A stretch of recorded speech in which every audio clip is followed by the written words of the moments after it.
Okay, so now we're going to look at a full body model of the spinal column itself and the respective plexi.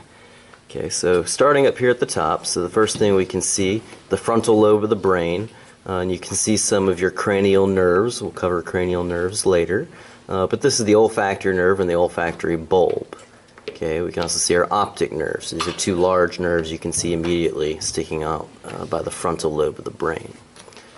My pons, it's the swollen region here, and the medulla oblongata is directly below that. Okay, and that leads into the individual spinal cord itself, which is this white structure running down the center.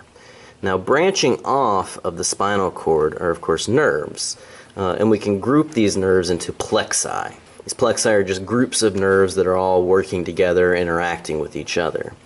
So the first part, from about right here up, is my cervical plexi. So if you remember from your bones, these are our cervical vertebrae. Well, the first part is the cervical plexi. The second part of the cervical vertebrae branch to make these long structures here that go off into the arms. That's our brachial plexi. We move down, you can see the intercostal nerves. So the nerves coming off of those thoracic vertebrae, they're not actually plexi, they're just individual intercostal nerves. Moving on down. Okay, so now we're in the lumbar vertebrae. So we have our lumbar plexi.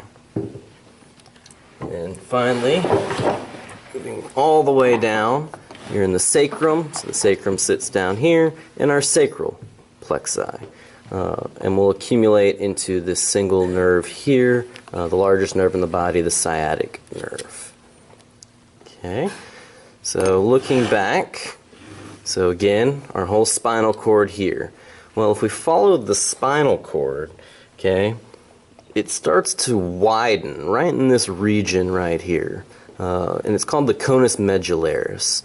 So you can find it easily, so it forms this terminal here. And so it kind of makes it look like a little bit of a cone. So a widened base, and it comes to a point. That's what a cone looks like, right? So that's your conus medullaris. Then it's going to branch out to these striated regions here called the cauda equina, which literally means horse's tail. Cauda being tail, equina being horse. The last part of this that we can see is this sympathetic trunk, which is this yellow line with the pink dots, which are made up of the chain ganglion. Okay, so this is just a generic type nerve, and we can see the cell body, which is also called the soma, and it has these projections coming off of it. These are the dendrites. The dendrites will connect with these structures here, the teleodendron, which is just the other end of a nerve. You can see your nissal bodies, which is equivalent to like your rough ER, the nucleus. Okay, this area here would be the axon hillock, leading into the axon itself. Okay, so now we're in the axon flowing through here. So this would represent a myelinated nerve. So you can see the myelination here. This is all the white part. The Schwann cells would be the pink part here. So the Schwann cells are making the myelination. We can see that it kind of flows together. Okay, it makes these cracks here, and again you can see this narrow point here. These are our nodes of Ranvier.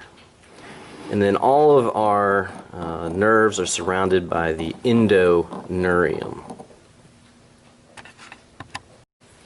Alright, so now we're going to look at the nervous system.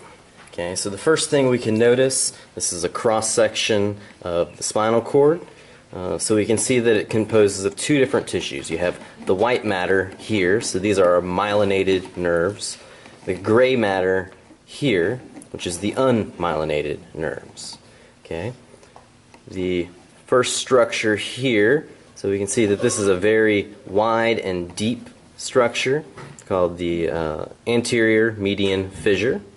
On the other side, you have another crack there, but it's not quite as wide, so it's not a fissure. but it's called the posterior sulcus. Okay, of my gray matter here, so we now know that this is the anterior side because that's where my anterior median fissure is.